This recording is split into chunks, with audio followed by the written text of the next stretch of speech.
সাহাবায়ে কেরাম প্রশ্ন করলেন, ইয়া রাসূলুল্লাহ, ইয়া হাবিবাল্লাহ, রমজানের শেষ রজনী বলতে এটা কি 27 রাতকে বোঝানো হয়েছে, শবে কদরের রাতকে বোঝানো হয়েছে?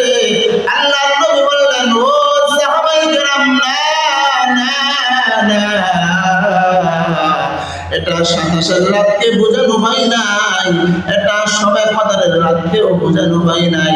এই রাতটাকে বোঝানো হয়েছে রমজানের শেষ রাতে।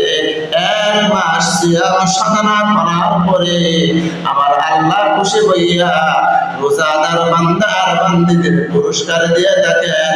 এটা হলো এত বড় একটা পুরস্কার, আকাশের নিচে জমিনের উপরে এত বড় পুরস্কারের মালিক দুনিয়ার কেউই হতে পারবে না। যারা রোজা রাখবে তারাই একমাত্র হতে পারবে। আর সেই পুরস্কারটা হলো আমার আল্লাহ সকল রোজাদার বান্দা আর বান্দীদেরকে নিষ্পাপ মাসুম বান্দা বান্দী বানাইয়া দিবে। সুবহানাল্লাহ।